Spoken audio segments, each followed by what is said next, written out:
La población LGBTTIQ+, en México representa al 5% de las personas de 15 años en adelante, de acuerdo al último censo del INEGI. Es decir, 5 millones de habitantes que se identifican como lesbianas, gays, bisexuales, transgénero, transexuales, travestis, intersexuales, queer u otra diversidad sexogenérica, quienes históricamente han hecho un reclamo social por el respeto y garantía de sus derechos, a vivir en un ambiente de libertad, igualdad, justicia, dignidad y orgullo. En ese camino han habido logros, pero también otros pendientes. Las conquistas principales han sido en materia legislativa, ¿no? Entendiendo, por ejemplo, el tema del matrimonio igualitario a nivel nacional, que ahora ya es una realidad en todo el territorio, y que esto, volvemos a reiterar, pues ha sido gracias a la participación de las organizaciones de la sociedad civil y la incidencia de cada uno de ellos en sus diferentes entidades de la República. La aprobación del matrimonio entre personas del mismo sexo comenzó en México en 2010, cuando la entonces Asamblea Legislativa del Distrito Federal se convirtió en la primera figura estatal en aceptarlo. De ahí su avance, que se catapultó en 2022 a nivel nacional, cuando 7 estados aceptaron la ley y Tamaulipas fue el último de ellos. Otro triunfo de la población LGBTIQ es la Ley de Identidad de Género, con las reformas al Código Civil en 19 estados del país, que permite que las personas mayores de edad puedan modificar sus documentos, rectificar, mejor dicho, sus documentos, principalmente el acta de nacimiento, lo que nos lleva a pues otros procesos, ¿no?, de identidad, el tema de la INE, del CUR, del RFC. Y sin duda, una deuda histórica y lacerante fue la aprobación de la ley que prohíbe las llamadas terapias de conversión en abril de 2022, también conocidas como ECOSIX. Este tipo de prácticas que se califican como tortura, incluso por Organización de las Naciones Unidas. Aunque ha habido avances, continúan varios pendientes, la mayoría relacionadas con prácticas de discriminación entre la sociedad e instituciones. De acuerdo a los resultados de la encuesta nacional sobre la discriminación del INEGI, 37.3% de las personas de la diversidad sexual y de género manifestó haber sido discriminadas. ¿Cómo yo voy a asistir directamente a que me atiendan en el registro civil para un acta de rectificación, para un acta de matrimonio? ¿Cómo yo voy a asistir al servicio público de salud para que me atiendan, o a la escuela? Prefiero desertar, ¿no?, si sé que me van a discriminar. Con grupos más vulnerables que otros. Las personas trans se colocan ahora como el tercer grupo con mayor grado de vulnerabilidad o con mayor grado de discriminación a nivel nacional. El acceso con trato digno a la salud, así como medicamentos garantizados para personas con VIH, son más de los retos. La gente prefiere asistir a servicios médicos particulares, y la gente que lo puede pagar, antes de acercarse directamente al servicio público de salud, ¿no? Lo cual pues obviamente nos marca una desigualdad muy, muy, muy grande. Sin duda, imágenes como las del 24 de junio en las marchas Pride dan muestra del enorme recorrido en la lucha por la igualdad y la justicia, así como los movimientos que se esperan para el 1 de julio en lugares como Nezahualcóyotl, Estado de México, y el día 2 en la ciudad de Durango. Yesenia Santiago, Heraldo Media Group.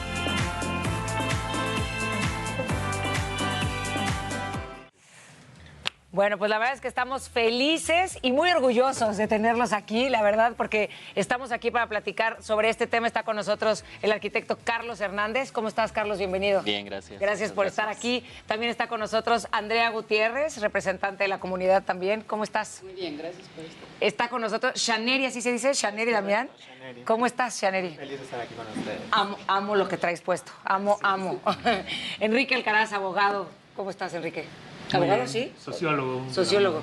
Ok, perdón. ¿Y quién nos falta? Andrés Peña, que él sí es abogado. Sí. Que lo leía de sacar. ¿Cómo estás? Muy bien, muchas gracias por tenernos aquí. Al contrario, pues muy importante, lo estábamos platicando ahorita fuera de la mesa, que es durísimo que tengamos que seguir poniendo estos temas en la mesa, porque sigue siendo un problema o un temas de discriminación en muchos lados. ¿Quién me puede contar cómo lo han vivido?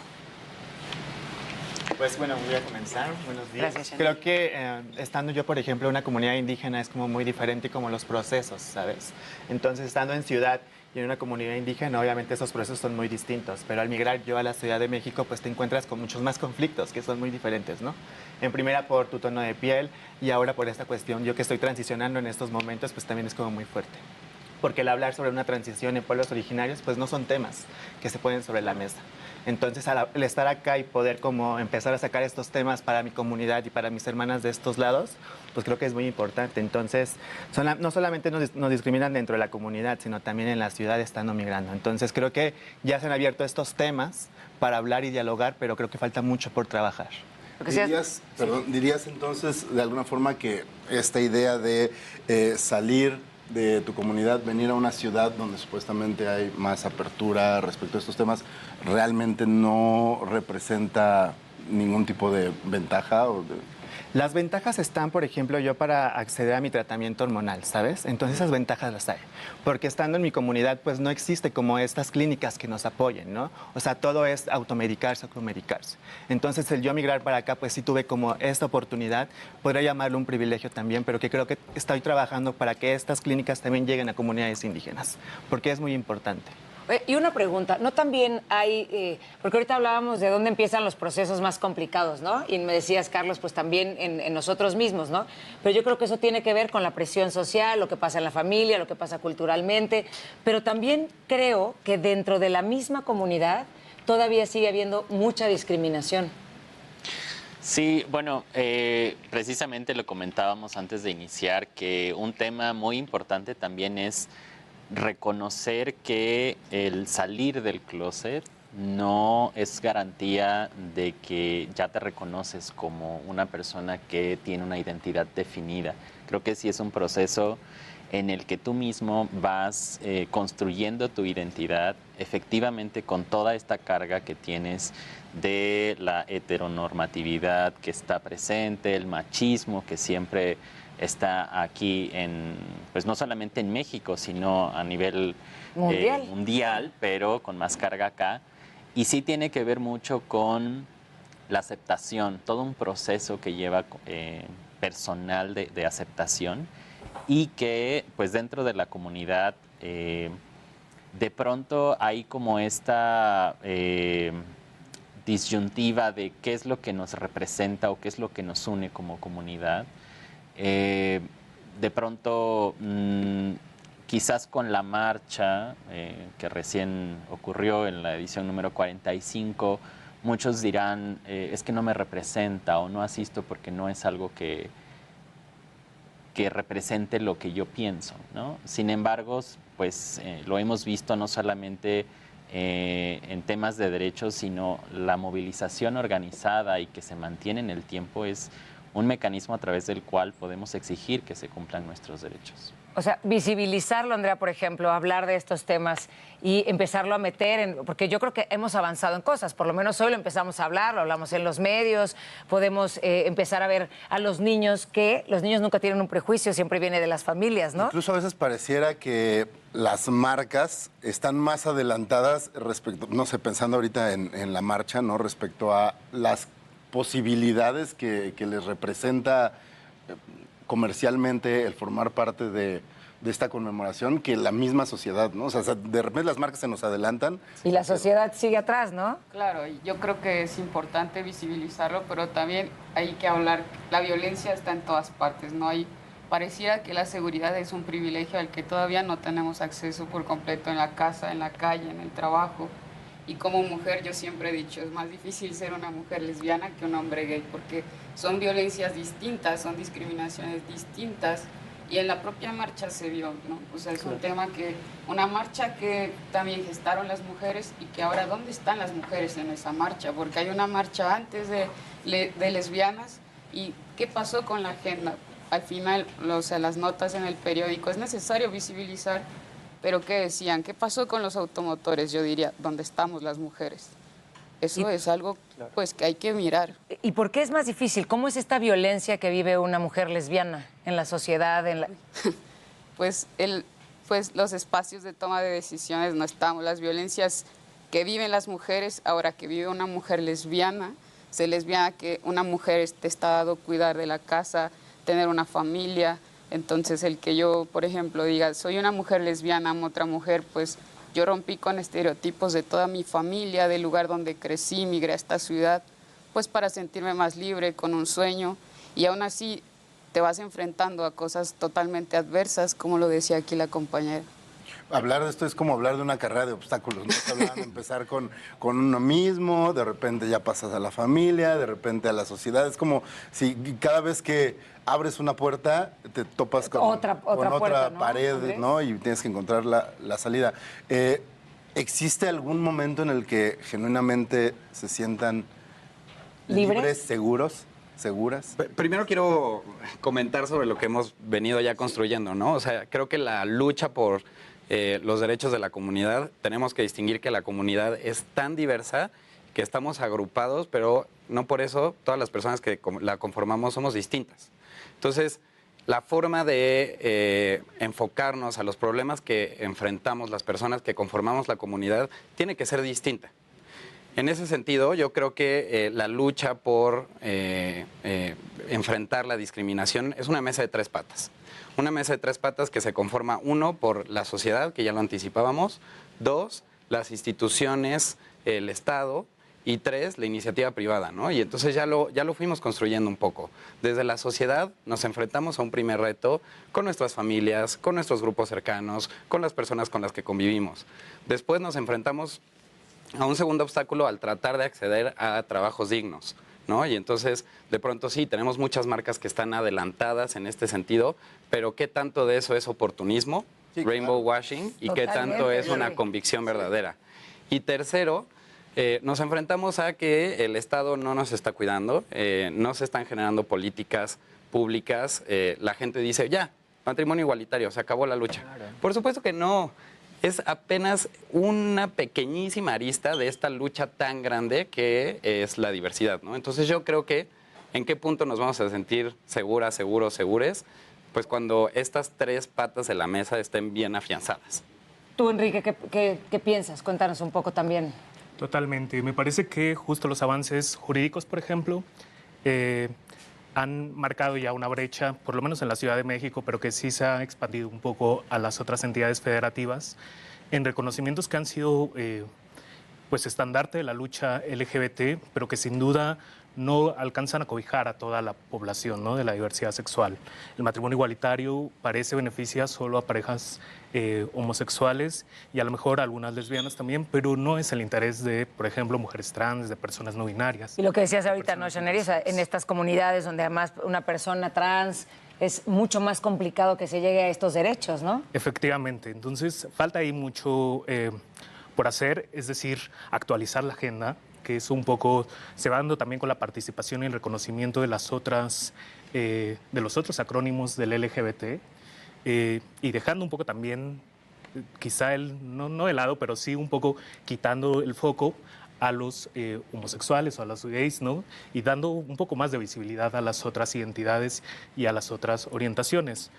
Fíjate, tenemos que ir a un corte y ahorita regresando para que podamos cerrar y platicar esto que veo, pues hay mucha diversidad, como bien lo dicen, dentro de la misma comunidad LGBTQ+, y creo que estamos todavía en pañales, falta mucho por hacer, aunque se sienta que ahí van pasos que se están dando, pero falta mucho por hacer. Nos los dirán ahorita para cerrar la mesa después del corte.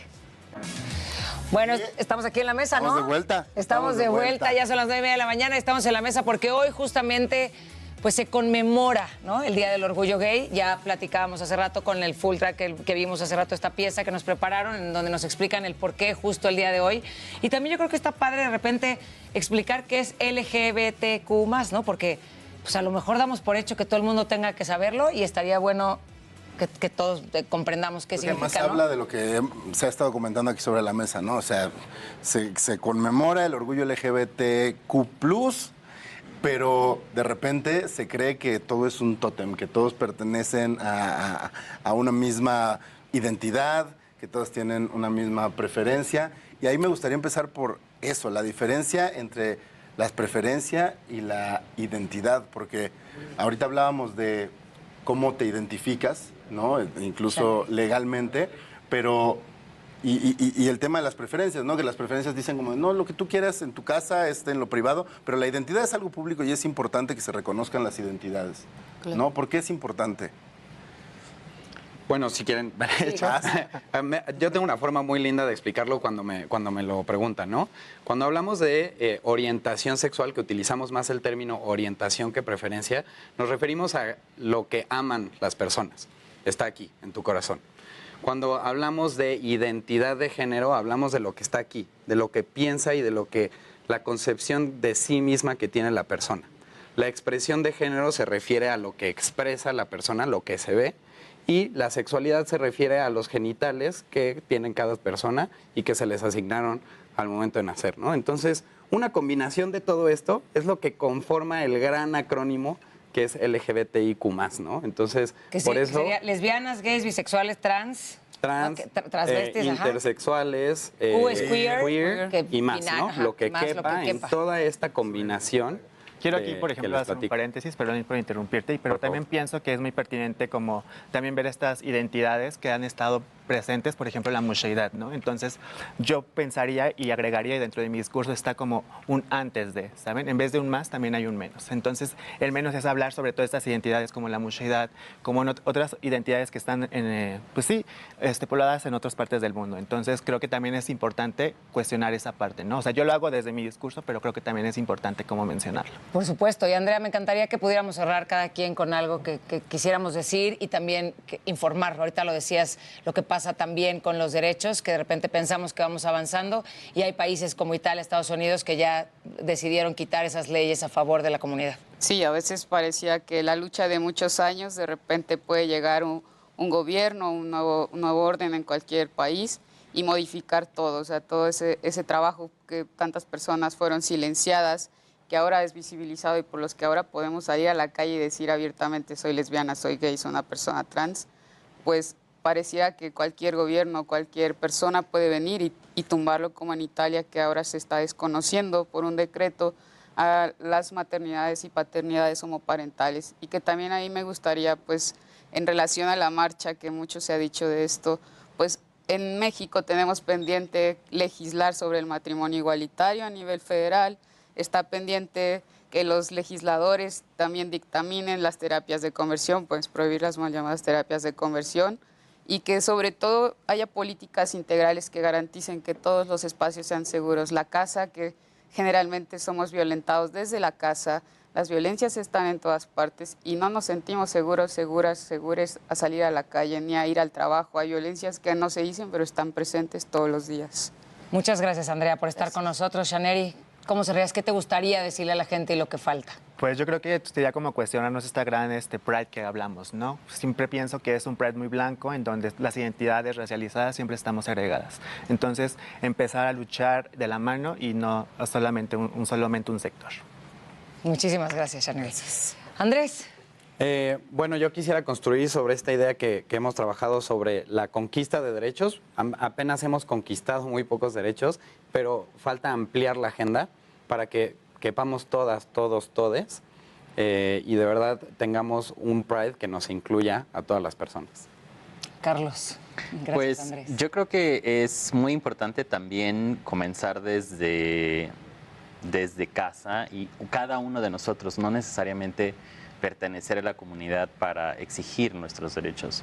Como personas, dentistas, maestros, maestras, personas que trabajamos a diario y que estamos presentes en todas partes, tiene que ser un tema que no involucre solamente a las personas de la comunidad, sino cada una y cada uno de nosotros tenemos esa voz de poder exigir que se cumplan los derechos de las personas de la comunidad y que no solamente recaen en las personas que se reconocen como parte.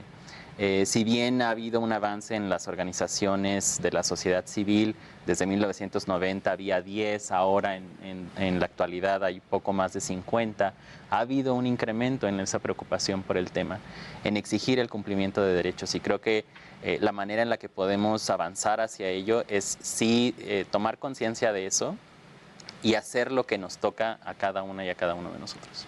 Gracias por estar aquí. Y para cerrar, Carlos, que aparte nos decías este dato del INEGI. Así es, el INEGI en el 2021 realizó la primera encuesta de la diversidad sexual y de género y presenta, cifras preocupantes. Aproximadamente el 50% de las personas que se identifican como parte de la diversidad sexual o de género sufren o manifiestan haber sufrido violencia dentro de sus hogares, ¿no? Dentro de sus familias. Entonces, bueno, si es el primer espacio de socialización para las personas y es allí donde nos violentan, ¿qué podemos esperar cuando vamos a la clase o vamos a la escuela, ¿no? Donde manifiestan que el 70% de las personas LGBT sufrió bullying en la educación primaria y secundaria, ¿no? Muchas chicas trans, por ejemplo, dejan de estudiar ya después por no enfrentarse, ¿no?, a este tipo de violencia dentro de sus instituciones. Y bueno, sin una educación básica, pues no pueden aspirar tampoco después a un buen puesto laboral, a lo que sigue, ¿no? Entonces, eso, empezar desde nuestras casas, empezar a trabajarlo desde nuestras familias. De nada sirven los avances jurídicos y normativos si la sociedad no cambia. Totalmente, qué duro, sí. Muchísimas gracias a todos por estar aquí. Gracias. Muchas gracias. Y ahora vamos, ¿hasta dónde nos vamos a ir? Mira. ¿Hasta dónde vamos? Hasta allá con...